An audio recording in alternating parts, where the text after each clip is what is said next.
자, 찰스 2세의 정책을 이제 볼게요.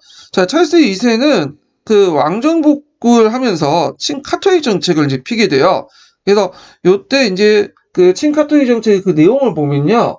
그 당시 그 종교적 간용에 관련된 칙령을 반포해서 카톨릭 신도를 포함한 모든 비국교도의 신앙을 간용하는 칙령을 공포하고요. 그 다음 외국과의 조약을 맺어 카톨릭 회복운동을 진행을 하는데 대표적인 게 도범 이야기죠. 그 당시 이제 그 영국과 네덜란드는 제2차 네덜란드 전쟁을 이제 했어요. 그래서 그때 영국이 크게 이겨서 그 뉴 암스테르담을 이제 소유하게 됐는데, 뉴 암스테르담은 오늘날 뉴욕을 의미하죠. 예. 그래갖고 이제 원래는 이게 네덜란드 땅이었어요. 그래서 그 맨하탄 섬을 네덜란드인이 인디언들에게 값싸게 사가지고 거기에 이제 네덜란드 풍의 도시를 만들었는데, 제2차 네덜란드 전쟁을 통해서 이 뉴욕이, 그러니까 뉴 암스테르담이 영국에 넘어가게 되면서 요크공의 이름을 따서 이제 뉴욕이라고 이제 부르게 되죠. 그래서 이제 프랑스부터 이것을 이 사실 인정받은 거야. 그래서 이제 루이 14세에 체결했는데, 이거는 포면적인 내용이에요. 요 내용 자체를 이제 보면 그렇게 이제 영국에게 뭐 큰 손해 보는 것도 없고, 당연히 영국 국민들이 이제 환영을 해야겠지만, 실제로 이게 보면 미작이라고 하는 것처럼 그 포면적인 조약 외에 그 내용이 있어. 서로 간에 맺은 내용이. 그 내용은 뭐냐면, 그 당시 이제 그 프랑스가 나중에 네덜란드를 공격할 경우에 이를 이제 영국이 지원하기도 하고요. 그 다음에 프랑스의 재정 지원을 받고 영국 카톨릭을 부활시키려고 했어요. 영국 내에서. 예. 그래가지고 이제 이렇게 맺고 나서 그 다음에 1972년에 앞에서 이제 얘기했던 카톨릭 신도를 포함한 모든 비국교도의 신앙을 간용하는 신령을 공포했던 것이에요. 그러니까 이제 이 사실을 알고 있었던 영국민들의 입장일 때는 그걸 환영할 수 없었던 거죠.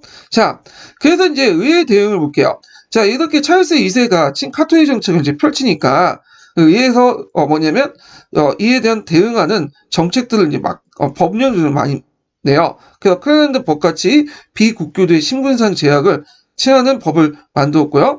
그 외에도 심사령이라든지 그 다음에 그 당시 이제 그 독점법을 제정을 하거나 인신보호령 이런 것 등을 이제 제정을 하죠. 여기는 너무 이제 간략하게 됐기 때문에 요거는 좀 약간 그 제가 심화규제 내용을 좀 살펴볼게요. 자, 여기 의회가 이제 제정된 여러 법령 등이 있는데요. 여기 보면 자, 여기에서 이제 그 내용을 보기 전에 여기에서 비국교도라는 범위를 좀 설명하고 볼게요. 자, 여기 비국교도는 당연히 카톨릭이죠. 그리고 이제 그렇지만 그 당시에는 명목상 국교에 남아 있었던 신교들도 요 범위에 속할 수 있어요. 비국교도라는 거. 물론 이제 신교도는 명예혁명 이후에 그 당시 이제 분리됐지만요. 그래서 이런 의회가 만든 여러 법령은 카톨릭을 겨냥한 거야. 1차적인 목적은. 근데 불똥은 어디까지는 신교도. 그러니까 신교도가 좀 그런데 청교도라고 하죠. 청교도. 신교도는 좀 약간 그러니까 청교도까지 더 포괄되어 있다. 이렇게 좀 기억을 해두시면 돼요. 자, 그러면 여러 법령들을 좀 볼게요. 도시자치법이라 해갖고 국교회 이외에 시정부의 참여를 금지시키고요. 집회법은 그 국교도의 의식을 따르는 비국교도 의식을 따르는 5명 이상의 집회를 금지한다. 그러니까 종교적 집회를 할 때는 꼭 영국 국교의 어떤 그 목사의 지도 아래 해야 되지, 카톨릭이라든지 그 다음에 이제 청교도 이런 것들은 하지 못하도록 한 거야. 그래서 이제 종교의 자유를 이제 박탈한 거죠. 이반자는 투옥 및 국외 추방을 했고요. 그 다음에 심사령인데 이 심사령이 좀 중요해요. 임신보호령과 함께. 자, 배경을 보면 이제 앞에서 설명한 것처럼 프랑스의 루이 14세와 그 당시 찰스 2세가 손을 잡게 되니까 카톨릭 교도들에게 신앙의 자유를 부여를 하려고 했어요. 도범 이약을 통해서. 자, 그러니까 이제 의회가 이제 그걸 막기 위해서 카톨릭 교도들을 이제 뭐냐면 간직 침입을 막기 위한 법을 공포하죠. 근데 여기에서 이제 카톨릭 교도는 비국교도고, 아까 전에 얘기한 것처럼 청교도 또한 그 당시 형식상은 그 영국 국교에 있었지만 비국교도로 해석하시면 될 것 같아요. 그런데 카톨릭 교도를 이제 목적으로 해가지고 법을 만들었지만 그 불똥이 청교도까지 이제 떼어가지고 청교도의 간직침을 막는 그런 역할을 했다. 이렇게 좀 보시면 돼요. 그럼 내용을 볼게요. 자, 그 내용은 공직 취임 시 성체성사를 국교도 의식에 수행한 거야. 성체성사는 칠성사의 하나죠. 칠성사에. 자, 그래서 이제 보통 영국 국교에는 신교도를 교를 따르지만 이상에게 성체성사인지 세례성사 같은 경우에는 요거는 그대로 성사로 인정을 하고 그 나름대로의 의식을 또 하고 있어요. 근데 카톨릭 교도 입장 볼 때는 국교도 의식을 가지고 성체성사를 할 수 없죠. 카톨릭 교회에 성체성사가 있으니까 당연히 이들은 그걸 이제 거부하게 되고 그러면 카톨릭 교도들은 공직에 취임할 수 없잖아요. 자, 근데 또 청교도 또한 그걸 따를 수 없어. 왜냐면 청교도들은 이 성체성사 자체를 카톨릭적 요소로 보고 있기 때문에 이 성사로 보지 않고 이런 성찬식, 그러니까 상징적 행위로 봐요. 그러다 보니까 이제 이런 성체성사 의식을 수행할 수 없죠. 그러니까 이들도 간직 취임을 하지 못해요. 다만 이제 청교도 같은 경우에는 나중에 이제 그 명예혁명 이후에 이제 독립해 나가잖아요. 얘네들이. 그러면서 종교의 자유를 어느 정도 인정받게 돼요. 그러면서 이제 청교도에 한해서 충성서약을 하면 대신 이런 그 국교도 의식을 수행하지 않고도 공직에 취임할 수 있다. 이런 예의 조항을 줘. 자, 그렇지만 이제 청교도 입장일 때는 그거조차 싫다 그거야. 우리가 왜 국왕의 충성을 따로 해서 하냐? 이것 또한 종교의 자유 침해다. 그렇게 해석을 해가지고 공직 취임을 안 하게 돼요. 그래서 이제 청교도들이 이제 공직 취임을 하게 된 것은 심사령 폐지 때죠. 19세기 초반에. 근데 엄밀히 말하면 심사령 폐지가 아니라 심사령을 이제 개정을 한 건데 지금 뒤에 얘기할 텐데 자, 하여튼 그 당시에 이제 그 조항조차 그러니까 충성서약조차도 없애요. 그러면서 공직에 이제 청교도들이 취임할 수 있고 그 1년 뒤에 카톨릭조차도 그 당시 이제 심사령 개정을 통해서 카톨릭 해방법이라고 또 부르는데, 자, 그걸 통해서 이제, 성체성사를 하지 않아도 된다. 해가지고, 공직에 이제 공직에 취임하게 되죠. 그 전까지는 이 심사령을 통해서 청교도나 카톨릭의 공직 취임을 막았다. 이렇게 좀 기억을 해 두시면 될 것 같아요. 자, 그 다음에, 두 번째가 임신보호령이죠. 자, 임신보호령은 이제 법적 근거가 없는 인신의 구속, 체포는 금지되고요.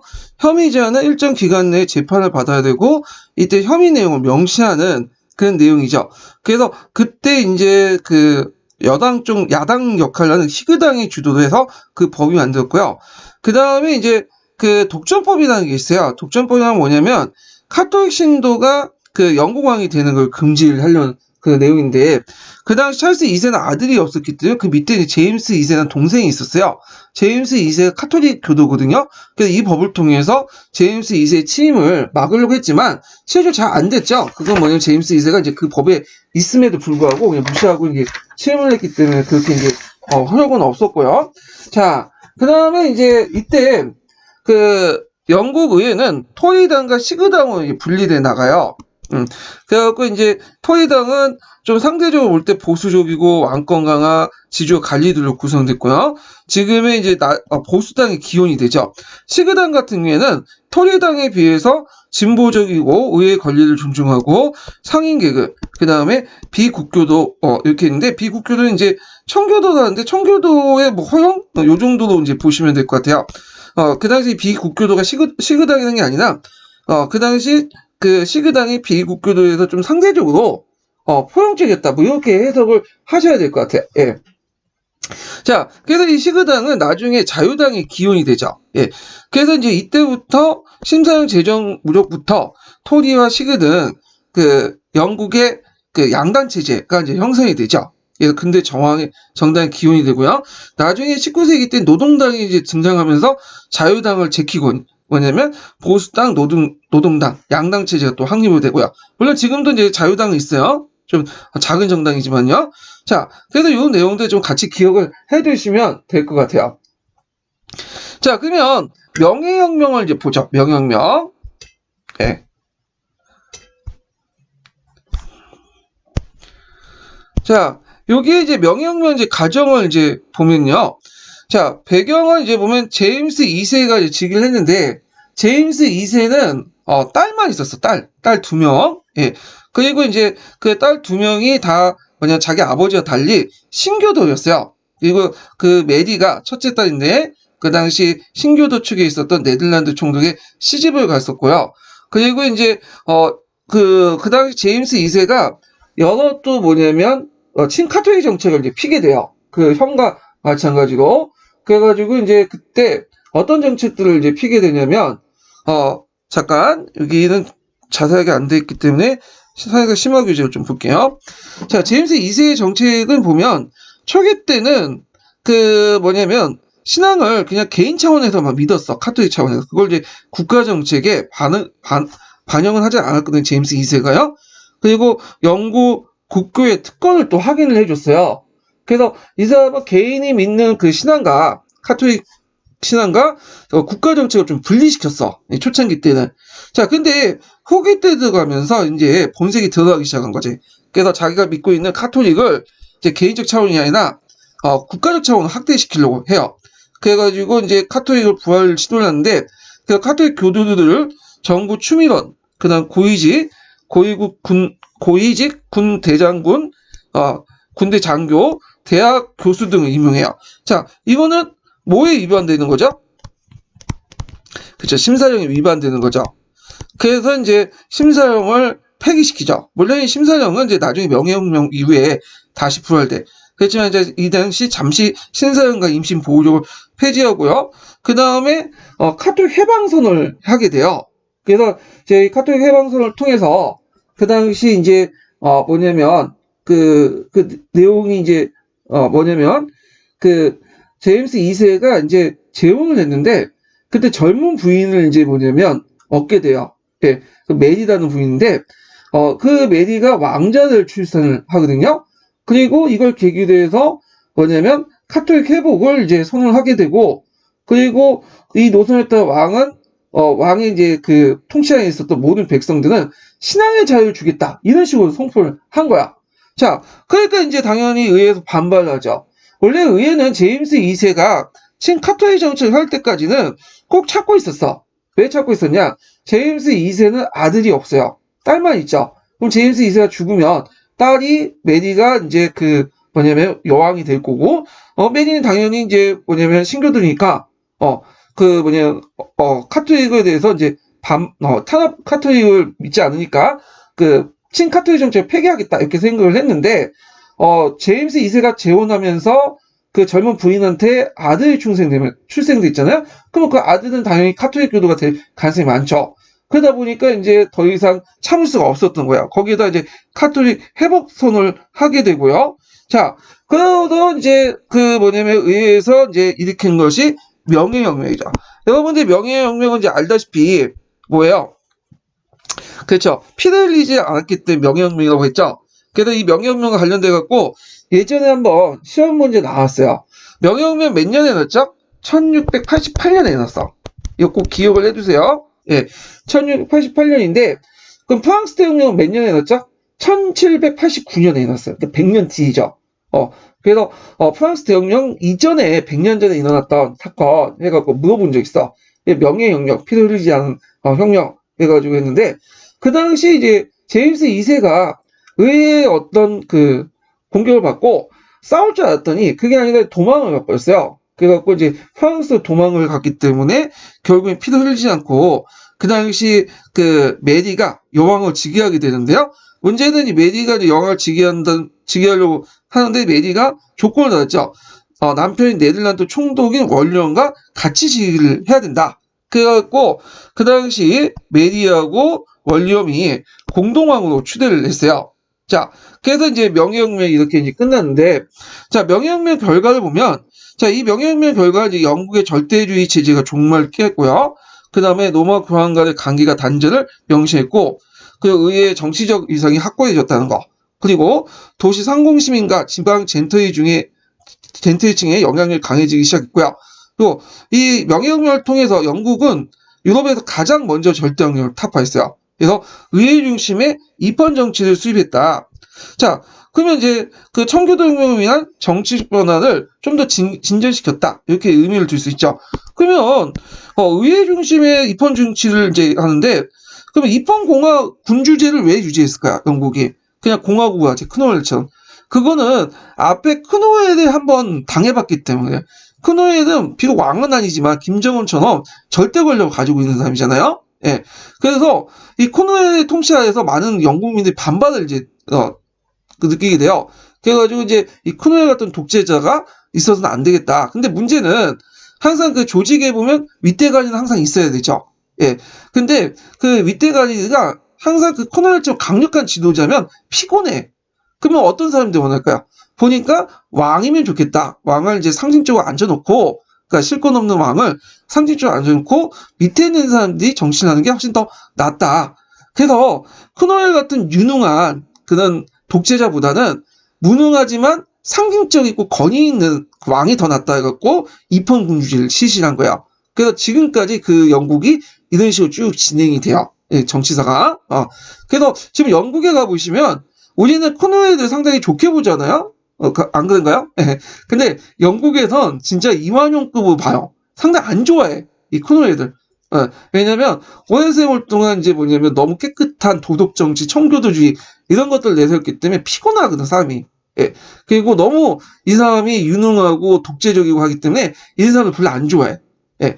그래서 이제 하여튼 입헌 중심의 어떤 의회 중심의 입헌 정치가 수립되는 어떤 계기가 됐던 것이 명예혁명이다. 이렇게 이제 보시면 될 것 같아요.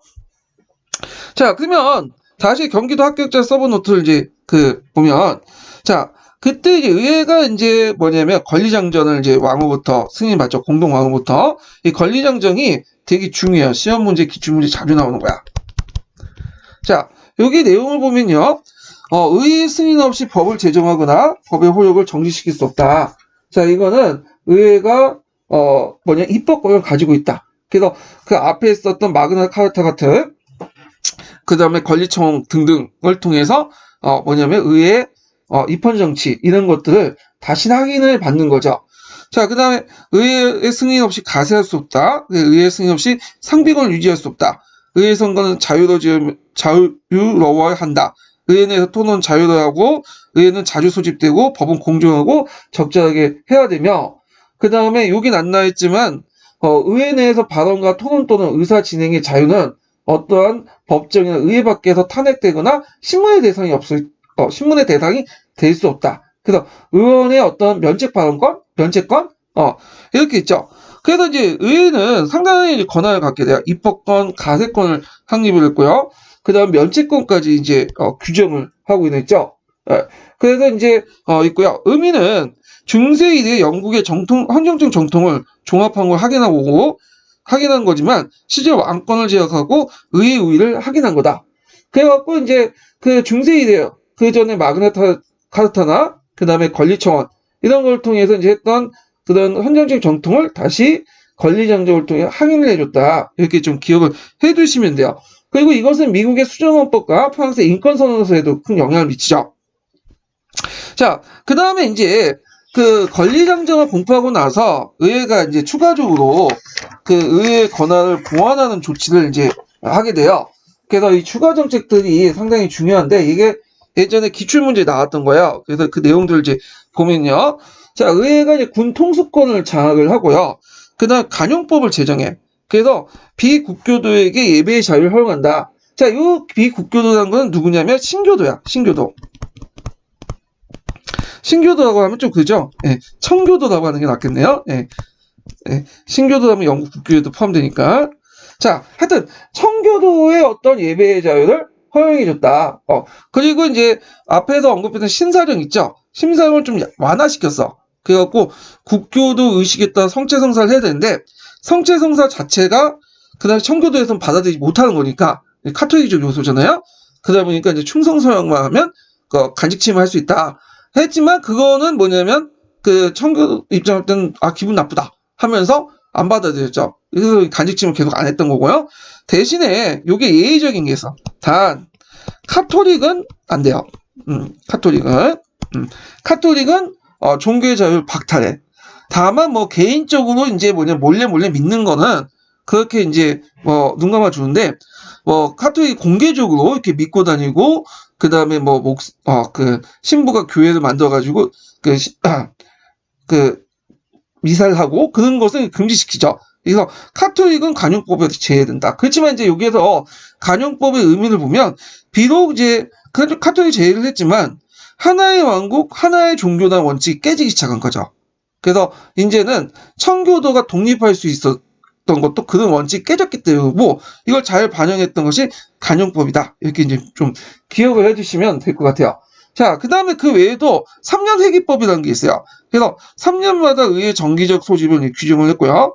그다음 왕위 계승법이 갖고 영국 왕은 영국 국교에 속해 카톨릭 교도가 돼서는 안 돼. 그 영국 왕위 계승법을 이제 만들었고요. 그 다음에 이제 영국은행을 만들었어. 이 영국은행은 그 중앙은행이라고 보시면 돼요. 원래는 사립은행이었는데 이게 점점 커지면서 정부가 이제 그걸 인수를 해서 일종의 중앙은행 구실을 했던 거죠. 그래서 이걸 통해 국가재정의 어떤 이제 문제를 해결하려고 했다. 예. 자, 그래서 이제 명예혁명의 의의는 유럽에서 가장 먼저 절대왕조를 타파했고 의회 중시의 입헌정치 설립, 그리고 청교도혁명으로 인한 정치적 변화를 진전시켰고요. 그 다음에 르쿠의 이제 국부론 형성에도 영향을 줬다? 이게 좀 약간 그러네요. 르쿠의 국부론? 이거 국부론은 아담 스미스의 국부론이죠. 그래서 르쿠의 그게 뭐냐면 그 사회계약서에 영향을 줬다. 이렇게 이제 해야지 말 것 같은데. 예. 그래서 이렇게 사회계약서든 그 당시 명예혁명을 뒤에 나온 거죠. 그래갖고 이제 그것을 추행해주는 그런 역할을 한 거죠. 예, 이렇게 이제 기억을 해두시면 되고요. 자, 그 다음에, 요때 이제 월리엄 3세가 있죠. 그래서 이제 메리 왕과 월리엄 3세가 공동정치를 했지만, 실제 월리엄 3세가 이제 왕이었다고 보시면 돼요. 자, 월리엄 3세는 그 영국 실정을 모르다 보니까 대개 보면 소수의 관리와 국정을 의논하면서 국사를 처리하게 돼요. 그래서 이제 이 소수의 관리들로 구성된 것을 내각이 이제 형성됐다고 하죠. 내각의 모태가 됐다. 이렇게 좀 기억을 해두시면 돼요. 자, 그래서 이제 그 나중에 원리엄의 계승자가 뭐냐면 옛여왕이죠. 그래서 이 옛여왕 때 이 내각이 공식화되죠. 자, 그 다음에 이제 국가통일 보죠. 그 당시 그 옛여왕 때 통합법을 이제 추진해서 그 잉글랜드, 이거 업무 영국이 아니라 잉글랜드죠. 네. 그래서 잉글랜드와 스코틀랜드가 정식돼서 그 당시 이제 통합 왕국이 형성이 됐고, 그러니까 예전에는 왕은 한 명인데 잉글랜드 왕국과 스코틀랜드 왕국이 각각 두 개가 분리돼 있었어요. 예. 근데 이걸 이제 뭐냐면 하나의 국가 체조 통합이 된 거야. 그러니까 잉글랜드와 스코틀랜드, 웨일즈, 그냥 이런 등은 이제 브리티시라는 어떤 왕국의 하나의 지방이 되는 거죠. 이렇게. 자, 그 다음에 이제 아일랜드가 문제인데 아일랜드는 오랫동안 영국의 지배를 받고 있었죠. 잉글랜드에. 그래서 카톨릭 원주민들이 그 당시 카톨릭 교도였던 제임스 2세를 지지하는 반란을 일으켰고 물론 진압이 됐지만 예. 그래갖고 이제 요런 것도 있고요. 자, 그 다음에 여기는 좀 안 나왔지만 그 당시 이제 그 왕위 계승법이라는 걸 이제 만들었죠. 왕위 계승법 앞에 있나요? 예. 자, 왕위 계승법을 만들었고 영국의 왕실은 영국 국교에 속해야 되는 규정이 있잖아요. 그래서 이건 뭐냐면 그 당시 메리 여왕이 죽고 그 다음에 그 메리 여왕의 동생이 앤 여왕이거든요. 앤 여왕 또한까지 스토트 왕조지만 그냥 신교도였어요. 근데 앤 여왕이 이제 뭐냐면 죽으니까 그 밑에 자식들이 없어. 아들이 없다 보니까 나중에 제임스 2세 후손들, 카톨릭 교도의 반개혁 쪽이죠. 예전에 제임스 2세 그 후손들이 왕위를 요구한 걸 봉쇄시켜서 왕위 계승법을 만들었던 거죠. 그래서 이제 옛 여왕이 죽으니까 뭐냐면 하노버 왕조가 이제 계승돼요. 이 하노버 왕조는 그 당시 스토트 왕조의 반개혈통이에요. 그래서 예전에도 얘기했지만 유럽 같은 경우에 서로 왕실끼리 결혼하다 보니까 서로 뭐냐면 맞물려 있어요. 그래갖고 비록 독일 왕조지만 뭐예요? 이 사람도 영국의 반개 왕조야. 예, 영국하고 결혼을 통해서 왕실과 결혼을 통해서 연결되어 있기 때문에 그래서 신교도 계통의 하노버 왕조가 계승이 됐다. 이렇게 보시면 돼요.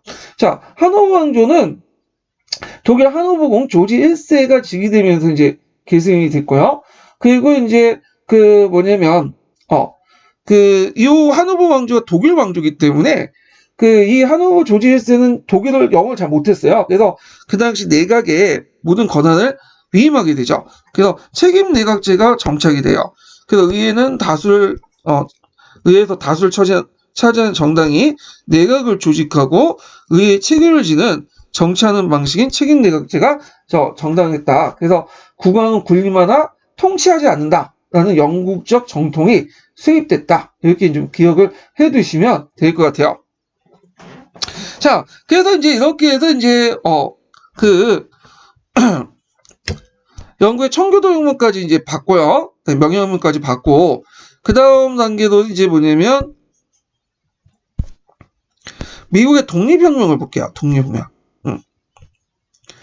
자, 미국의 독립혁명 이제 가기 전에 관련된 이제 기출문제 풀어보고 그 다음에 제가 이제 서포트주 뭐냐면 번호를 알려줄게. 인증번호를 제대로 써줘야 되겠네요. 예, 50번이에요. 50번. 네, 50번. 자, 그러면 이제 관련된 기출문제 좀 풀어볼게요. 자, 그러면 영국의 이제 혁명, 청교도혁명과 명예혁명 관련된 내용을 이제 볼게요. 그렇게 이제 문제가 그렇게 많이 나온 건 아니에요. 자, 그러면 보면 1번 문제 다음 그대로 읽고 물음에 답하시오. 근데 99년 추가라고 돼 있죠?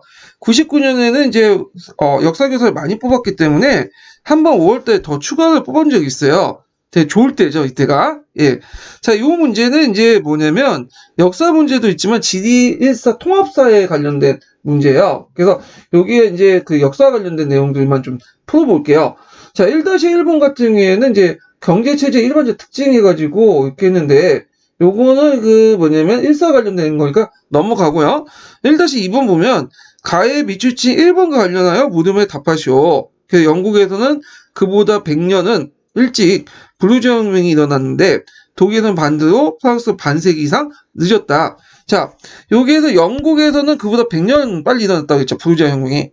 자, 이거는 뭘 할까요? 요거는 이제 프랑스가 앞에 보시면 프랑스 혁명인데 프랑스 혁명이 1789년에 일어났죠. 그러면 100년 전이니까 1688년에 일어난 명예혁명이에요. 명예혁명. 근데 여기는 부르주아 혁명이라고 하는데 엄밀한 부르주아 혁명 아니에요. 그래서 그런 청교도 혁명이라든지 명예혁명은 계급 혁명이라고 말할 수는 없어요.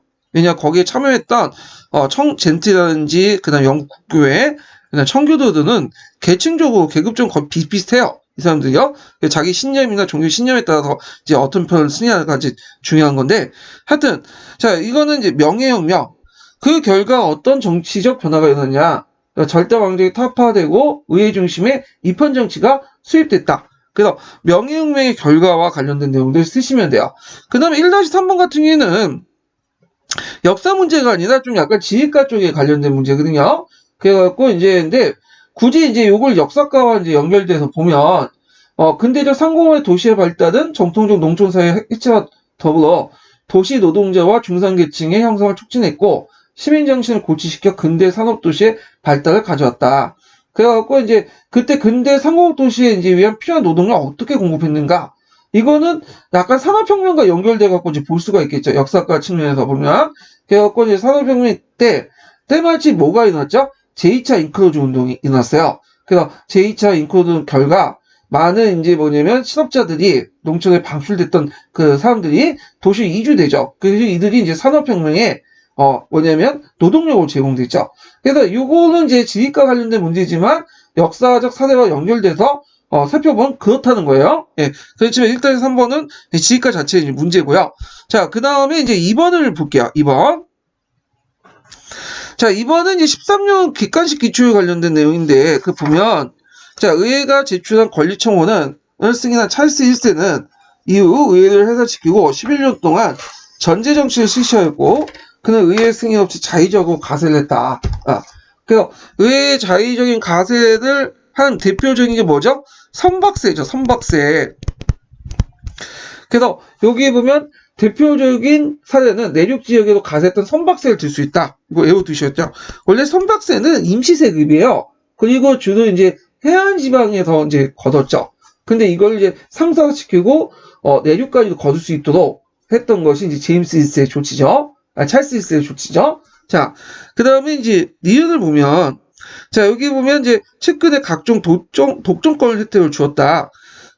그러나 이제 반란이 일어나자 부득이 이해를 소집했는데, 이때 반란은 스코틀랜드에서 반란이죠. 그래서 스코틀랜드의 장로교들이 주도했다. 그래서 강의 시간에 얘기했지만, 찰스 1세 같은 경우에는 국교회 정책을 했어요. 근데 이때 국교회라는 거는 고파교회예요. 그러니까 카톨릭 요소가 강한 그런 국교회 정책을 했기 때문에, 자, 이걸 자기가 통치했던 스코틀랜드에도 여기 강요했죠. 그러다 보니까 이제 거기 장로파 교도들이 들고 일어난 거죠. 그래서 전비 마련을 위해서 의회를 소집했던 거고요. 그 다음, 디귿 네덜란드 중개무역을 타결했다. 항해법 관련돼가지고, 네덜란드 중개무역을 타결을 했죠. 그 다음에, 니을 보면, 자, 이때 이제 처형된 왕의 아들 찰스 2세가 왕에 앉혔다. 하지만 찰스 2세는 정제 정치가 펴자 의회는 국왕에 대항했다. 자, 그래서 이제 비국교된 신교들에게 예배의 자유를 허용해서 요구했다. 이건 아니죠. 이건 간용법이에요. 간용법. 이거는 명예혁명 이후예요. 예. 참고로 그 당시 의회는 청교도가 장악하지 않았어요. 그 당시 영국 국교회 정통파들이 장악을 했죠. 그래서 이제 카톨릭이나 청교도를 탄압을 했죠. 자, 그래서 요거는 간용법으로서 추가 조치 뒤에 명령문 이후에 이제 했던 것들이죠. 자, 그 다음에 이제 추가 조치가 나오는데, 의회 통수권 장악, 건열법 폐기 이렇게 있죠. 건열법은 이제 뭐냐면 신비나 이런 것들 표현의 자유를 인정해 주는 건데, 이것도 추가 조치 있어요. 그러니까 사는 그 당시 요 시기 때 찰스 2세 때 이제 했던 것이 아니라 제임스 2세가 쫓겨난 명예혁명 이후, 권리장치 이후에 했던 추가 조치 중에 하나예요. 그래서 추가 조치로 나올 수가 있으니까 좀 기억을 해두세요. 이 부분도. 자, 그러면 서양사 이제 심화 규제를, 서양 합격자 서브 노트를 보자. 자, 이번에 미국 독립혁명 관련된 내용을 볼게요. 자, 미국 독립혁명 이제 전에 미국의 독립혁명 사항, 그러니까 전의 사항을 좀 보고 넘어갈게요.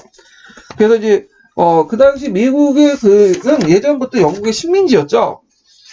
그래서 영국민들 중심으로 해갖고 이제 식민지가 이제 개척이 됐는데요. 그 시기가 되게 17세기 때요. 그래서 이때 다양한 목적으로 이주했어요. 우리가 이제 종교적인 어떤 탄압 때문에 들어온 사람도 있겠지만, 그 외에도 경제적 이득을 추구한 모험자도 있었고요. 그 다음에 국가원부터 특허권 얻어서 식민지를 공영하려고 한 사람도 있었고, 그 다음에 이제 아까 지명한 스튜어트 왕조의 전제 정치와 종교 탄압에 피하고자 이주한 사람도 있어요. 이들이 대표적인 청교도고, 그리고 그 당시 이제 청교도 분리파들이 주들이죠.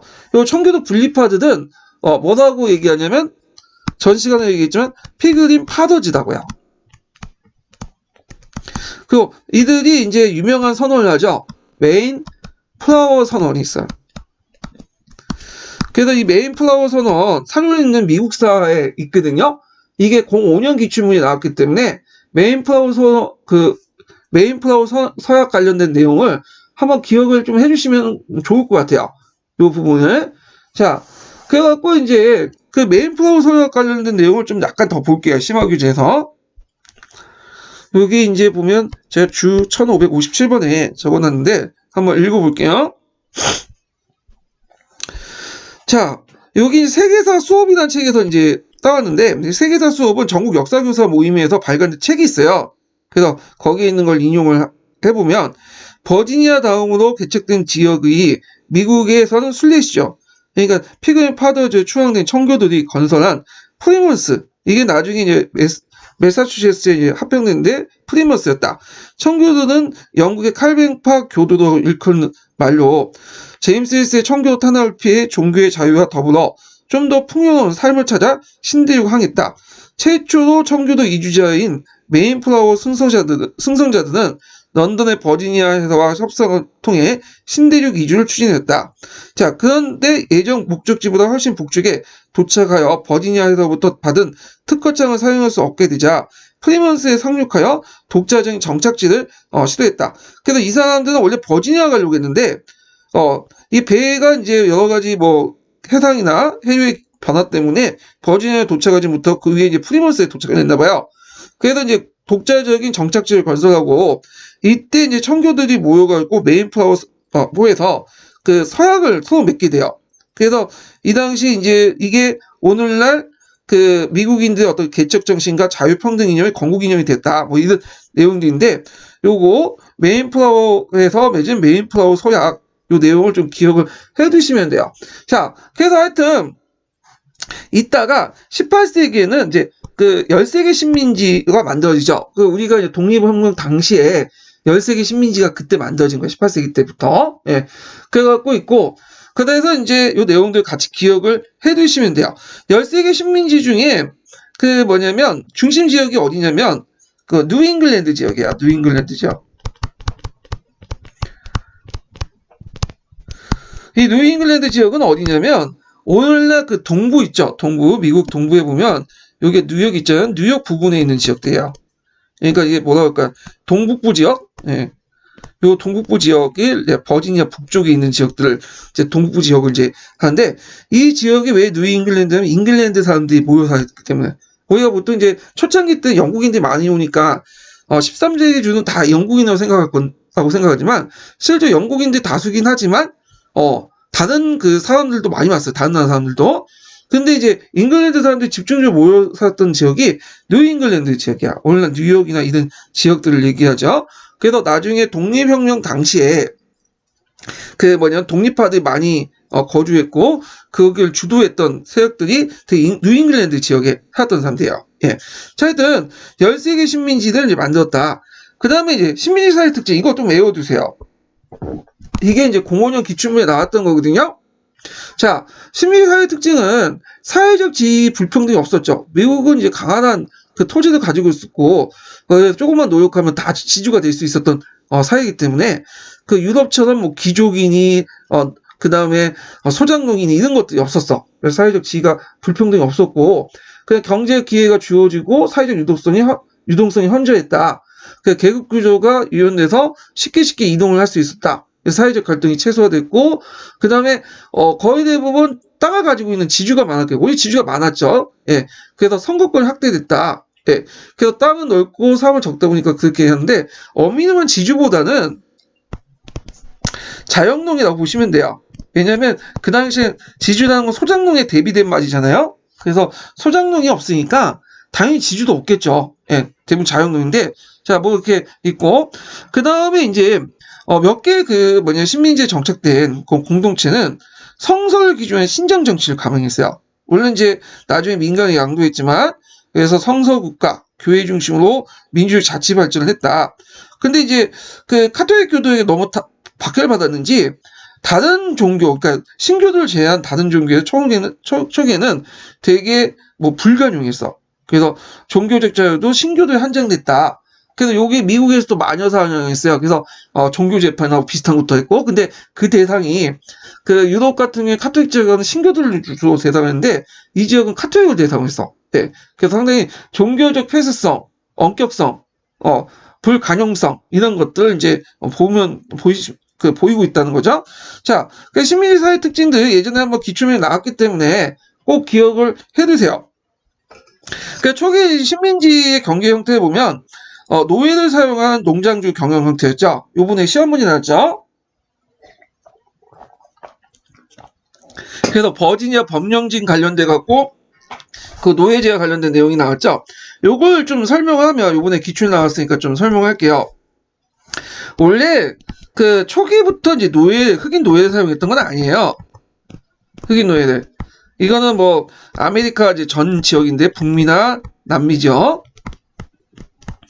원래 플랜테이션은 이제 그 북미 남미 지역의 담배나 사탕수수나 그 다음에 모카나 이런 것들을 이제 상품성 작물을 재배한 큰 대농장이었는데 되게 이제 그 유럽인들이 되게 농장주였고요. 그 밑에 이제 원주민들을 이용해갖고 했던 거죠. 그래도 이제 근데 이 인디언들이 그 여러분 알다시피 뭐 흑사병이 패스트하면 인구가 막 이제 막 줄어들어. 예, 병력이 없다 보니까. 그래서 그 얘네들이 비리비리해. 그러다 보니까 얘네들 노동력을 쓰기 힘들다. 그래갖고 얘네들 이제 보호 정치하고 보호 정책을 해서 이제 보호해주고 다양한 인종들 들어왔어요. 그때. 그래서 백인도 가지고 오고 흑인도 하고 그래서 백인들도 처음에 노동자도 왔어요. 이 사람들도. 예. 백인들 대개는 도시의 빈민계층들이겠죠. 이들을 이제 뭐냐면 백인 노예라고 했어요. 왜 이걸 백인 노예라고 이제 붙였냐면 이 사람이 실제 노예는 아니고요. 이 사람이 이제 신대륙 왔을 때 계약을 맺고 와요. 그래서 5년, 10년 동안은 뭐냐면 다른 데 가지 못하고 여기서 노동만 할 수 있도록 한 거야. 그러니까 일종의 뭐냐면 자유민이지만 실제로 계약된 노예 형태가 된 거야. 그래서 이들 백인 노예라고 하죠. 그래서 이들이 한 10년, 5년 동안 일하고 계약 기간이 끝나면 이제 자유인이 된 거야. 포가고. 근데 이제 문제는 이 백인 노예들이 그렇게 일을 잘 못해. 그리고 이들은 계약 기간이 끝난 다음에 풀어줘야 되잖아.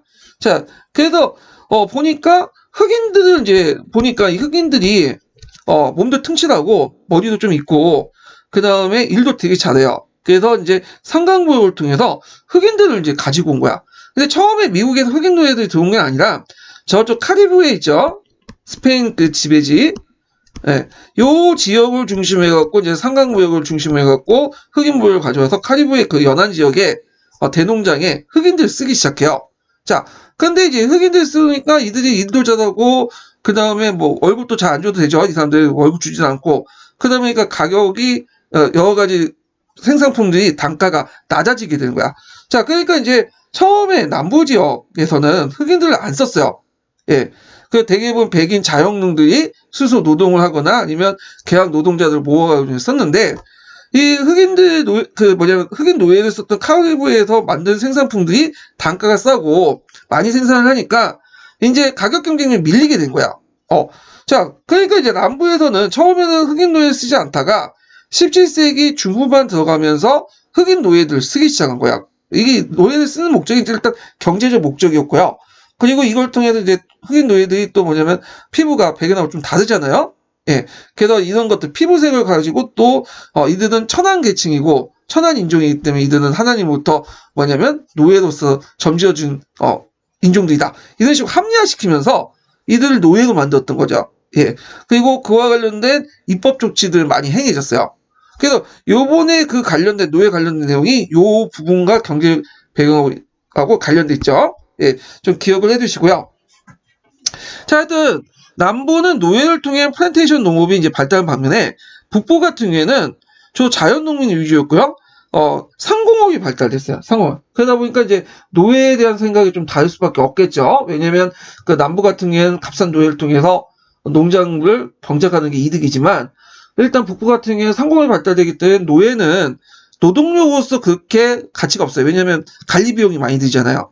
예, 자율성도 떨어지고 그래서 자유민을 뭐냐면 만들어가지고 이들에게 임금을 주고 뭐 저임금이지만 일단 이제 이들에게 이제 뭐냐면 자유민을 통해서 임금을 주고 노동자를 만드는 게 낫겠죠. 예, 그래서 이제 북부 지역 같은 경우에는 이제 흑인 노예 제도에서 상당히 부정적이었다 이렇게 좀 기억을 해두시면 될 것 같아요. 자, 그래서 이제 있는데 그러면 영국의 정책을 좀 볼게요. 자, 이제 서브노트 들어서 식민지 정책을 보면 영국은 총독을 파견했지만 실제 정치는 식민지 의회를 중심한 상류계층의 수준에 있었다. 그래서 이제 영국 같은 경우에는 총독을 파견했어요. 근데 그건 형식적인 거고 이 총독은 그 미국 식민지에 안 가요. 어디 있으면 영국에 있어. 자기 대리인이나 그냥 이런 사람들 보내. 그래서 각 주의 식민지 의회가 이제 그 지역의 상류계층들이 실제 정권을 가지고 있었다. 이렇게 좀 보시면 돼요. 그래서 나름대로 자유와 자치를 확립하고 있었고 그 다음에 나름대로 공동체 의식과 유대감을 형성하고 있었다. 근데 초기 때는 그렇게 뭐 영국에 대해서 반항적인 어떤 뭐냐면 자세는 가지고 있었지 않아. 왜냐면 이들은 이제 기원이 영국이잖아요. 그러다 보니까 영국이나 나나 뭐 모국에 생각했고 식민지나 영국은 다 똑같은 이제 식민지 입장이었던 영국 모국이라 생각을 했고 그러다 보니까 이제 반영적인 생각을 가지고 있지 않았죠. 그리고 영국 또한 특별하게 뭐냐면 거기 터치하지 않았어요. 그리고 경제적으로 건전한 방임 정책을 이제 취했는데, 건전한 방임 정책은 뭐냐면 일종의 이제 겉으로는 중상주의 정책을 해요. 근데 이 중상주의 정책이 뭐냐면 깐깐한 게 아니라 되게 느슨해. 그래서 식민지 무역이 본국의 이해관계에 어긋나지 않을 경우에는 그냥 내버려둬요. 그래서 식민지의 어떤 무역 관계나 산업 구조가 그 본국의 어떤 무역이나 산업에 악령한 그 영향을 미치지 않을 경우에, 이해관계를 침범하지 않을 경우에는 그냥 내버려두고 그냥 자유롭게 그냥 상업을 하거나 상공을 하거나 무역을 해도 내버려두는 거죠. 그러니까 겉으로는 중상주의지만 실제로 느슨한 정책이야. 근데 이게 이제 나중에 건전한 방위 정책이라고 이제 하는데, 이게 이제 언제 폐기되냐면 7년 전쟁 때 폐기돼요. 그 천년 전쟁 이후에 영국이 이제 승리를 했지만, 영국이 승리했지만, 이 영국이 이제 뭐냐면 7년 전쟁이 필요한 전비를 마련해서 그 당시 미국 식민지에 막대한 세금을 또 부과하고, 예전에는 그냥 느슨하게 실시했던 건전한 방위 정책, 그러니까 중상주의 정책을 이제 원리 원칙대로 하기 시작해. 그러다 보니까 이제 뭐냐면 식민지인들이 열받는 거지. 예전에는 그 영국을 모국이라 생각하고 잘 따르고, 그 7년 전쟁 때 식민지인들이 또 적극적으로 참여해가지고 피를 흘렸거든. 워싱턴도 그때 이제 참여했던 사람이죠. 예. 그런데 대가가 뭐냐면 이렇게 이제 우리들 이제 피를 흘렸으니까 그만큼 대우를 해줘야 되는데, 세금을 떼어 붓거나 아니면 이렇게 이제 예전에 하지 않았던 간섭도 하고 꼰대질도 하니까 이제 열받기 시작한 거죠. 이런 것들이 나중에 이제 뭐냐면 미국의 독립의 배경이 되죠. 자, 그 다음에 그 밑에 사회 변화가 있었다는데, 그렇게 사회 변화는 유럽애처럼 이렇게 심하지는 않았어요. 그래서 요 사회 변화를 이제 보고 계층 분화나 식민지 토착 귀족들이 등장했다 해가지고 미국의 독립혁명을 계급혁명으로 보는 사람도 있긴 있지만, 그건 좀 약간 거기가 좀 멀어요. 하여튼 이런 변화가 있었지만 큰 변화는 아니었다. 예. 자, 그러면 식민지 정책의 변화를 볼게요. 그 계기가 됐던 것이 무슨 전쟁이라고 했죠? 7년 전쟁이라고 했죠. 예전에도 한번 시험 문제 나왔어요. 자, 먼저 여러 가지 정책을 측면에서 볼 수 있는데, 그때 이제 젊은 조지 3세는 예전에 좀 내버려두는 그런 그 정책에서 정치에 직접 간섭을 하지 않았는데, 왕이 이 사람은 좀 의욕이 있었어. 젊은 날 즉위하다 보니까 왕권 강화하고 정치에 직접 관여를 하려고 했고, 이런 것들이 식민지에 적용을 하려고 했죠. 자, 그래도 이제 예전에는 식민지를 내버려두는데, 식민지를 이제 뭐냐면 정치를 중앙 통치를 이제 영국에서 직접 간섭을 하려고 했던 거야. 자, 그 다음에 두 번째, 경제적으로 아까 전에 얘기했잖아. 건전한 자유방위 정책을 포기하고 7년 전쟁의 비용과 새로운 영토를 포함한 식민지 방위비. 왜냐하면 이제 요 당시 새로운 영토 같은 경우에는 파리 조약이잖아요. 예, 파리 조약을 맺고 그 당시 이제 그 캐나다나 이런 여러 프랑스 식민지들 얻게 되죠. 그래서 이제 이 당시 새로운 영토를 포함한 식민지 방위비 등을 식민지 자체에서 조달하려고 했어요. 그래서 예전에 하지 않았던 가세나 중상주의 통제를 실시했다. 예전엔 느슨하게 했던 걸 이제 엄격하게 실시했던 거죠. 자, 그 다음에 이제 또 보면 여러 가지 있는데, 구체적 정책이라고 이렇게 되어 있지만, 새로 획득한 지역으로부터 진출을 원했던 그 식민지인들의 바람과 달리 에르간이 상무의 서쪽 지역에 대해 식민지 지역인의 이주를 금지시켰다. 그래서 겉으로는 인권 보호구역을 설치한다고 해놓고는 실제로는 시민들의 진출을 막으려고 했던 거야. 그러다 보니까 이제 에르간 산맥 서쪽으로 진출하려고 했던 식민지 불만을 사게 되죠. 예. 요 내용도 같이 기억을 해두시면 되고요. 여기 약간 빠진 게 뭐냐면, 하나 더 이제 적어놓으면, 하나 더 적어놓으면 다라고 이제 해야 될까요? 예. 자, 7년 전쟁 이후, 아이고, 이게 뭐야?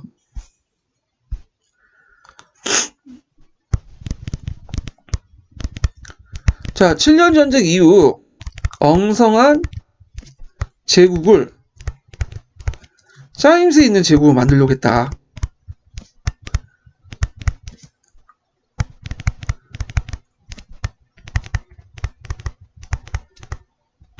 그 7년 전쟁 이후에 엉성한 제국을 사이언스에 있는 식민지 제국으로 개편하려고 했다. 자, 그래서 나름대로 이제 영국이 프랑스를 물리치고 그 당시 해가 지지 않는 국가가 됐잖아요. 그래서 이렇게 널리 산재되어 있던 식민지 국가들을 다양한 형태로 통치했는데 좀 약간 통일된 기준으로 통치를 하려고 했던 거죠. 자, 그래서 요런 그 식민지 정책 변화 관련된 내용이 예전에 나왔어요. 이게 뭐 12년 2차인가? 하여튼 뭐 그때도 나왔고 그 당시 또 03년인가요? 04년인가요? 그때도 기초에 나왔어요.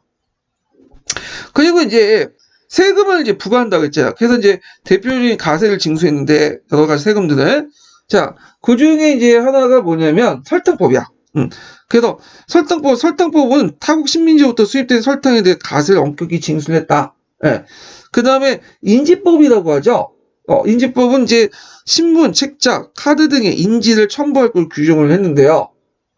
그래갖고 법률상 또는 상업상의 증서 및 증권유, 주요 판매 허가증, 소채자, 신문 광고, 달력, 투움프 따위에 최저 반페니부터 해갖고 최고 10파운드까지 인지를 붙여야 된다. 그런 게 주요 인지세법의 내용이에요. 예.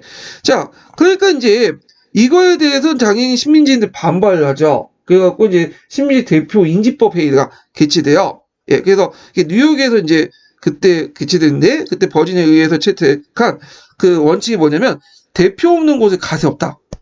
이거 어디에서 많이 들은 거죠? 영국의 현정증 원칙이죠. 대의 없이 가세할 수 없다. 마그나 카르타가 있는 거죠. 그러니까 우리가 영국 의회 대표를 파견하지 않은데 그 대표가 파견하지 않은 의회의 정책을 왜 우리가 따라야 되냐? 이런 말이야.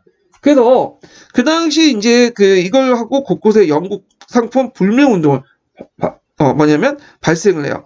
결국에는 이제 뭐냐면 인지법 폐기되죠. 인지법이 폐기되고 영국의 대응을 보죠. 자, 영국은 일단은 인지법을 폐기하는데 그냥 물러나면 좀 약간 자존심 상하잖아요. 그래가지고 영국 의회는 선언법을 채택해. 예. 이 선언법은 뭐냐면 본국이 식민지 통제법을 제정할 권리가 있다 하면서 선언법을 채택하고 그 다음에 인지법을 뭐냐면 폐지시키죠. 자, 그리고 나와서 타운스텐트라는 의원이 또 뭐냐면 타운스텐트법을 만들어. 이게 뭐냐면 차, 지류, 도로, 이 도로는 페인트죠. 유리, 납 등의 그러니까 모든 물자에 세금을 부과하는 거야. 이거 오늘날만 부가가치세요. 부가가치세. 그래가지고 이거는 이제 타운스텐트법이 이제 발효되니까 이것도 반발이 심해요. 결국에 영국이 다 폐지시키고 뭐만 놔뒀냐면 차에 대한 세금만 놔뒀어요. 그 나머지 폐지가 됐어요. 자, 그래가지고 있는데 식민지 입장을 볼 때는 이거조차도 마음에 안 든 거야. 그래갖고 이제 보스턴 차 사건을 일으키죠. 그래서 차를 싣고 보스턴 항구에 정박 중이었던 영국의 동인도 회사의 선박을 인디언으로 가장한 시민이 난입해서 차상자를 바다에 던지는 사건이 발생해요. 그러니까 이제 영국이 열받아가지고 뭐냐면 보스턴 항구를 봉쇄시키니까 그리고 그 당시 매사추세츠, 그러니까 보스턴 지역이 매사추세츠죠. 그 선거권을 박탈시켜. 그래서 이제 하니까 이거에 대해서 식민지인들이 이제 뭐냐면 반발을 이제 하게 되죠. 자, 그 과정에서 이제 여러 이제 뭐냐면 식민지의 대항이 일어났는데 전쟁하기 이전부터 대표적인 게 이제 이때부터 식민지인들이 커피 대신에 여기네요. 예. 커피 대신에 뭘 마셔? 홍차 대신에 커피를 마셔. 원래 식민지인들은 영국인이라고 생각했기 때문에 영국인 같은 경우에는 이제 영국에 홍차를 많이 마시잖아요.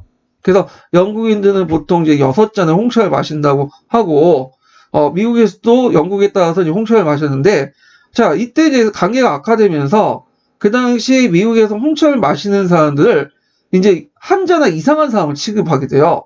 그래가지고 이제 홍차 대신에 뭘 마시냐? 이게 일종의 저항 차원에서 차 대신에 커피 마시기 운동을 하게 돼. 그래서 차 마시지 말고 커피를 대신 마시자. 그래서 이제 뭐냐면 이 차는 영국 거고 커피는 미국 것이 된 거야. 그래서 이 운동 자체가 미국의 독립운동의 어떤 정신의 한 편이라고 이제 보고 있거든요. 그래서 지금도 이제 미국 하면 이제 커피를 많이 마시잖아요. 얘네들 아메리카 스타일 해가지고 아메리카노도 있고 예.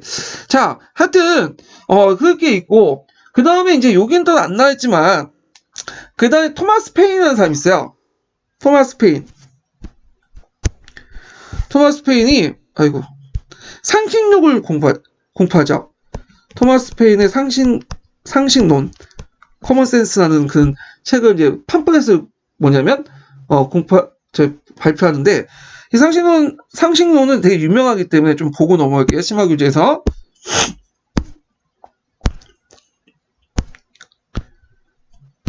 자, 이 토마스 페인의 상식론은 식민지 독립을 기운을 고조시키는데요. 자, 여기 내용을 보면, 자, 아메리카는 지금까지 영국과 결합하여 번영해 왔으나, 앞으로 계속 결합해야 한다는 주장은 들은 적이 없다. 자, 이런 주장만큼 어리석은 것이 없다. 영국은 조국이 아닌가라고 말하는 사람이 있는데, 그렇다면 영국의 행동은 더욱 부끄러울 것이다. 짐승도 자기 자식을 잡아먹지 않는다. 영국과 결합함으로써 당하는 손해와 불이익을 셀 수 없을 정도다. 우리 자신에 대해서 물론 인류 전체에 대해서 우리의 의무를 다하려는 이 제도는 중지해야 된다. 자, 그러면서 신이 아메리카 영국을 떼어놓은 거는 이거는 서로 같이 살라는 게 아니라 따로 살라는 거다. 이것이 당연한 상식이다. 그래서 이 토마스 페인의 상식론은 되게 유명한 거니까 좀 기억을 해주시면 될 것 같아요. 예. 그래서 이게 이제 식민지인들의 많은 공감을 얻었다고 그래요. 이 팜플렛이. 그래서 이제 요 내용들 같이 기억을 해두시고요. 그래서 이제 다시 넘어가서 이게 여기네요. 자, 독립전쟁 내용을 이제 좀 볼게요. 독립전쟁 내용.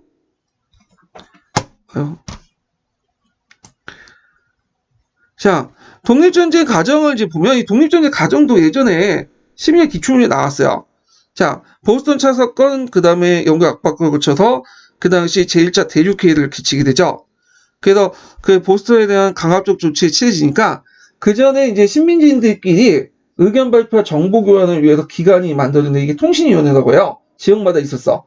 이런 것들을 서로 연결해갖고 거기 대표들이 필라델피아에서 창당한 게 제1차 대륙회의예요.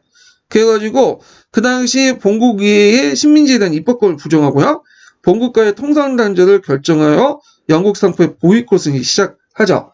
자, 그런데 이제 이렇게 하고 나서 좀 있다가 레싱턴 전투가 일어나. 그래서 이제 그 당시 보스턴의 콩고드에서 무기와 그 당시 물자가 있다는 소식을 듣고 영국군이 이를 습격하게 돼요. 거기를 지키고 있던 식민지 민병대가 이제 뭐냐면 영국의 습격에 대응하는 과정에서 일어난 전투가 레싱턴 전투인데요. 자, 레싱턴 전투 이후에 이제 이때부터 본격적으로 이제 독립전쟁이 시작되죠. 예. 그래서 이때 이제 이 전투 이후에 그 독립파 입지가 강화되고요. 식민지 대표들은 제2차 대륙회의를 또 열어요. 그래서 워싱턴을 식민지 총사령관을 임명하죠. 자, 그래서 이제 전쟁이 일어나니까 여기에서 두 개 파로 갈려졌어요. 그러니까 식민지인들 중에 독립을 원하는 예국파와 그 다음에 영국을 지지한 충성파 이렇게 분열되는데 식민지 대다수는 예국파가 지지했다. 독립을 원하는 예국파였다는데 여기에 대해서는 뭐 여러 가지 설이 있긴 있어요. 되게 지역적으로 이제 예국파들이 많이 모여있던 거, 독립을 원했던 지역은 뉴 잉글랜드 지역이에요. 그리고 영국을 지지했던 사람은 영국하고 이제 경제적으로 연결되어 있는 그 뭐냐면 남부 쪽에 있는 사람이죠. 근데 이제 약간 예외적인 게 버지니아인데 이 버지니아는 이제 영국하고 서로 경제적 긴밀하게 관련돼 있어요.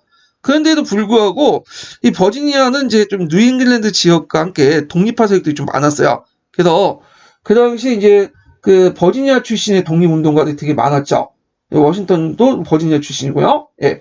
자, 뭐 이런 것들이 있다는 것 좀 기억을 해두시고, 그 다음에 이제 그 제1차 대륙회의 때 유명한 연설을 했던 사람 이름도 좀 외워두시는 것도 필요할 것 같아. 이 교과서에 나와 있으니까. 자, 여기 보면 이제 1차 대륙회의에서 이제 패트 해리라는 사람이 있죠. 이 사람이 연설을 했는데, 유명한 말이야. 한 번씩 다 들어봤을 거야. 자, 우리 형제들은 이미 전쟁터에 있습니다. 여러분은 도대체 무엇을 하고 싶은 것입니까? 쇠사슬과 노예의 대가로 얻어진 값진 노예의 대가로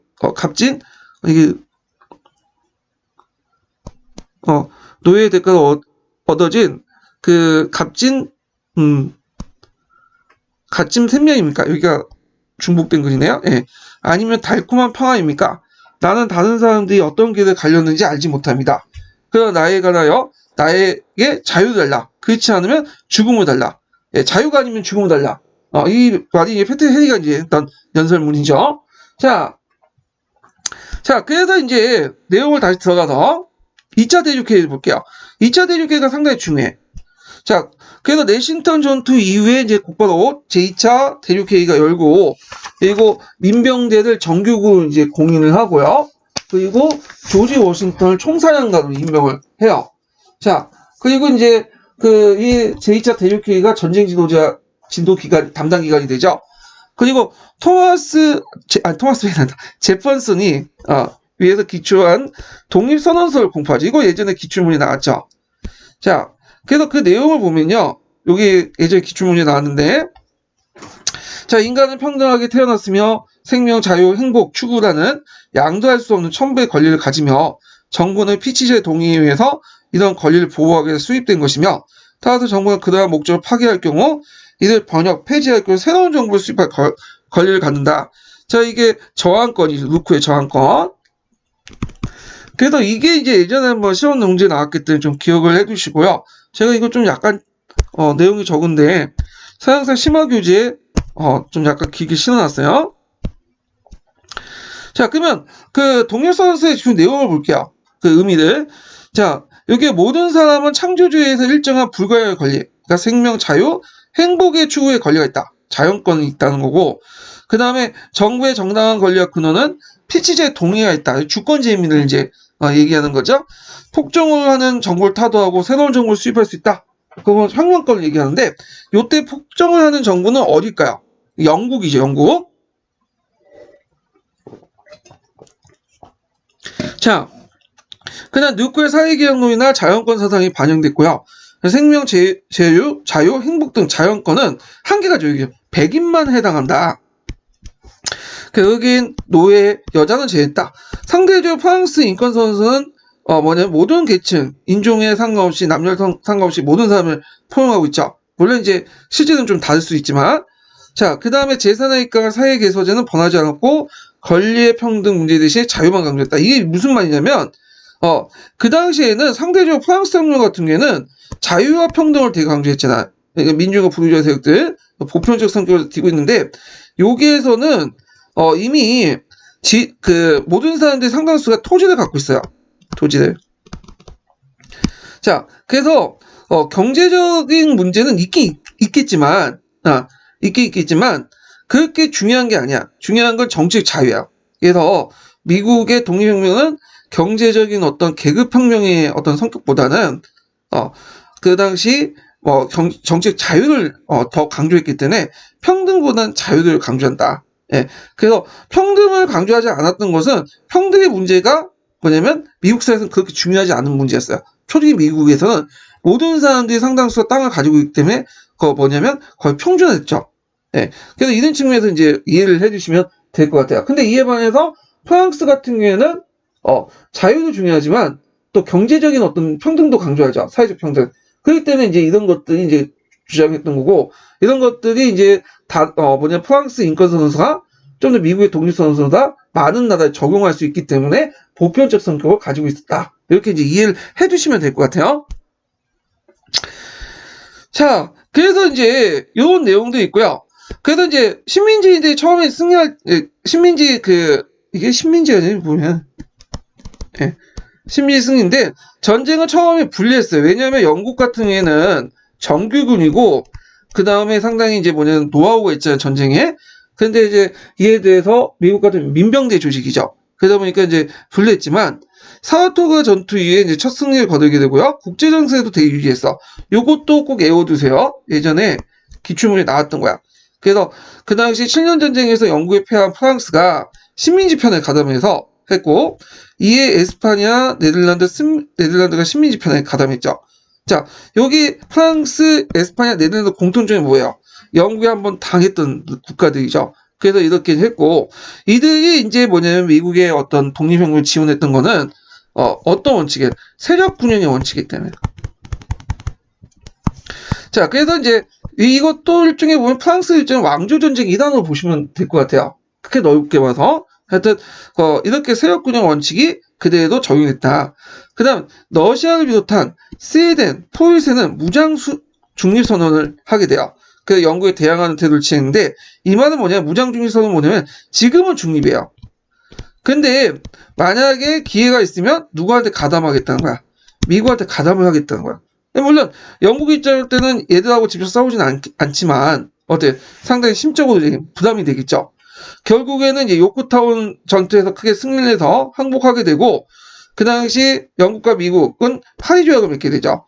그래서 영국은 식민지 독립을 승인하고 북은 5대5, 서는 미시시피가 남은 조지아를 관계로 해갖고 그 영토를 인정했다. 이렇게 이제 보시면 돼요. 자, 그래서 이제 탄생한 게 아메리카 합중국인데, 원래 이제 아메리카는 합중국은 단일한 국가가 아니었죠. 13개 어떤 국가가 구성된 거야. 그러니까 오늘날 보면 이제 뭐냐면 러시아와 그 주변에 그런 그 주변 국가들의 연합 형태 있죠. 요거와 비슷하다 보시면 돼요. 그래서 이제 요때 이제 처음으로 연합 구약을 만들었는데, 독립전쟁이 시작되면 각 식민지는 저마다 헌법을 가진 독립국가였고요. 자, 이런 상황에서 대륙회의는 각 식민지의 통합할 필요성을 절감해서 연합국약을 만들었죠. 연합국약에 의하면 미국은 13개 독립국가 연합에 불과하고 연합위에는 가세가 없고요. 그 다음에 각 영방에 대한 통제력이 좀 갖지 못했어요. 그래서 약간 느슨한 거였어. 예, 그래서 그 당시 이제 그 연합구약은 느슨한 협약이었다. 이렇게 이제 보시면 될 것 같아요. 그래갖고 그 당시 이제 이런 것들 하는데, 문제는 이렇게 느슨하게 연합구약을 통해 하다 보니까 어떤 문제점이 일어나냐면, 이 당시 이제 정치, 경제, 외교적으로 상당히 불리하게 됐어. 특히 경제가 개판이었죠. 예. 그래가지고 이제, 안 되겠다. 그래서 그 당시 지폐 가치가 하락하고 물가가 안 등하고 투기가 선행하고 사회불안 등 하다 보니까 강력한 이제 중앙정부의 수립을 요청을 하게 돼요. 그래서 이제 그 요청을 받아서 연방헌법을 만들죠. 배경을 보면 독립 후 연합위에는 재정 혼란으로 빠지고 사회 경제적 혼란이 조성되어 강력한 중앙정부 수립이 요청되었다.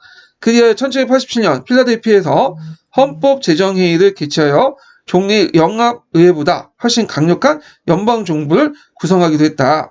그래갖고 이제 오늘날 공화적 헌법이 만들어지죠. 자, 미국 헌법 내용을 보면 몽테스키의 상권분리 원칙이 그대로 적용돼요. 그래서 입법, 행정, 사법이 상호 견제를 하도록 했고요. 그 다음에 입법 같은 경우 연방위에는 상하원으로 구성돼 있죠. 가세와 군대 모집 같은 걸 관장하는데, 이때 상원 같은 경우에는 주당 2명씩 이제 배출하고요. 하원 같은 경우에는 인구 비례에 따라서 이렇게 배출하죠. 그래서 지금 이제 뭐냐면 50개 주니까 상원은 50개 곱하기 2니까 100명 정도 되고, 그 다음에 하원은 더 많겠죠. 인구 비례에 따라서 하는 거니까. 그래서 상원은 6년, 하원은 2년. 이렇게 이제 하는 게 연방의회고, 연방의회 밑에 또 주위에도 있고 그래요. 행정부는 감정선거로 선출한 임기 4년 대통령의 기소를 가고요. 그다음 연방정부 국민에게 직접 명령할 수 있고, 국방, 외교, 주간의 산업, 우편, 통화 등 주요 권한을 갖고 있다. 그래갖고 여기 보면 대통령은 간접선거죠. 그래서 여러분도 알다시피 미국의 선거는 대통령 선거인단이 뽑아가지고 하는 거죠. 그래갖고 그 당시 대통령 선거인단 중에 그 주에 한 표라도 더 많은 당이 대통령을 선거인단을 다 차지할 수 있는 독식제죠. 그리고 예를 들어 미국 캘리포니아 같은 경우 50명이면 공화당이 26석을 차지하고 민주당이 24석을 차지하면 그러니까 선거인단을, 그러면 그 50명의 선거인단은 다 공화당 표가 되는 거야. 이런 식으로 이제 하는 거죠. 자, 그리고 사법은 연방과 주의 이중 구조가 되어 있고 독립종전제였으나 최고법정 대법원이 이제 설치됐다. 그래서 이제 입법, 행정, 사법 이렇게 했고요. 자, 연방헌법에 대한 이제 찬반 논의 보면, 연방헌법을 이제 지지했던 사람 연방주의자, 강력한 연방정부의 필요성을 주장했던 사람이고, 그다음 분권주의자는 주의 권한을 강화시키자라고 했던 사람이야. 그래서 연방헌법을 지지했던 사람이 이제 해밀턴, 메디슨 이런 사람이고요. 그 다음에 이제 분권주의자, 반페더럴리스트는 제퍼슨 있죠. 아까 미국 독립혁명 선언을 썼던 그 사람과 그 3대 대통령이죠. 이 사람이. 자, 하여튼 이렇게 해서 1788년에 연방헌법이 그 발효됐다. 연방이죠, 이게. 예. 물론 이제 이 연방헌법이 발효되고 나서 그 후에도 이제 수정헌법이 되고 몇 번의 이제 뭐냐면 헌법 수정이 일어나요. 또. 그래서 워싱턴이 초대 대통령 선출되고 예, 아메리카 합중국이라는 새로운 공화국이 탄생되었다. 예. 그래서 이제 있고 헌법 제정 당시에 권리장점이 없다는 이유로 기본적인 인권을 보장하는 10개 주의 헌법 수정이 첨가됐다. 수정헌법 조항이 첨가됐다. 이렇게 이제 보시면 될 것 같아요. 그거 외에도 이제 미국의 이제 뭐냐면 독립혁명의 어떤 그 성격 이런 것도 한번 봐야 될 텐데 굳이 뭐 이렇게 볼 필요가 있나요? 예. 미국의 혁명의 견해에 있는데 요거는 그냥 각자 보세요. 뭐 사회혁명 성격, 파머의 결정, 독립혁명의 성격 이렇게 했는데 여기에서 이제 사회혁명 성격은 별로 없어요. 왜냐하면 식민지 내부에는 계급 간의 갈등이나 이런 것들이 별로 없기 때문에 그런 것도 있고 우리 독립혁명 성격이 강하죠. 영국의 독립하려는 그런 성격하고 그래서 기본적으로 식민지인들이 누리던 자유와 자치를 보다 더 확고하게 항의하고자 했던 거고요. 파머의 견해는 독립혁명 성격을 기본으로 해서 사회혁명적 성격을 좀 플러스 시켰어. 예. 그렇지만 이제 상대적으로 볼 때는 프랑스 혁명보다는 좀 뭐냐면 독립혁명적 성격이 더 강하다. 그러니까 프랑스 혁명보다는 프랑스 혁명적 사회혁명보다는 미국의 독립을 깨닫는 독립혁명적 성격이 강하다. 이런 것들이 이제 뭐냐면 파머의 관점이에요. 그래서 양쪽 관점을 먼저 절충을 했지만 상대적으로 볼 때 독립혁명 관점이 좀 약간 더 많이 반영됐다. 예, 이렇게 보시면 돼요. 그럴 수밖에 없는 게 식민지 사회는 물론 이제 초기에 단순성이 상실하고 그다음 사회 계층과 토착귀족이 이제 계급이 형성이 됐지만 프랑스에 비해서는 그렇지는 못하거든요. 프랑스처럼 이렇게 완전하게 부르주아 귀족 계급 그다음에 농민 계급, 뭐 부르주아 계급 등 계급으로 이렇게 나눠지지 않은 사회예요. 상대를 볼 때. 그러다 보니까 이런 요소도 있지만 그거보다는 그 당시 민주주의의 어떤 거를 확고하기 위해서 이 자유를 확고하게 한 어떤 독립혁명적 어떤 성격이 더 강하다. 이렇게 이제 보고 있는 거죠. 자, 이건데 미국 독립혁명의 견해는 나올 가능성은 좀 없어요. 이거는 뭐 중요한 거 아니고 요즘에 하도 이런 서술형 문제가 안 나오다 보니까 사건이라든지 뭐 관점, 그러니까 어떤 그 사건에 대한 관점 관련된 내용은 그냥 넘어가시면 될 것 같아요. 이런 게 있구나 하고 넘어가시면 돼요. 자, 하여튼 미국의 혁명은 이제 영향은 라틴 아메리카 독립의 기운을 조성하고 프랑스 혁명에 영향을 줬다. 그래서 그 당시 미국의 독립혁명에 참여했던 많은 프랑스 지식인들이 나중에 프랑스 혁명에 큰 영향을 주게 되죠. 예. 자, 그래서 이렇게 해서 이제 오늘까지 이제 여기 끝났고요. 다음 시간에는 미국 독립혁명과 관련된 그 기출문제 풀어본 다음에 프랑스 혁명 넘어갈게요. 오늘 수고하셨습니다.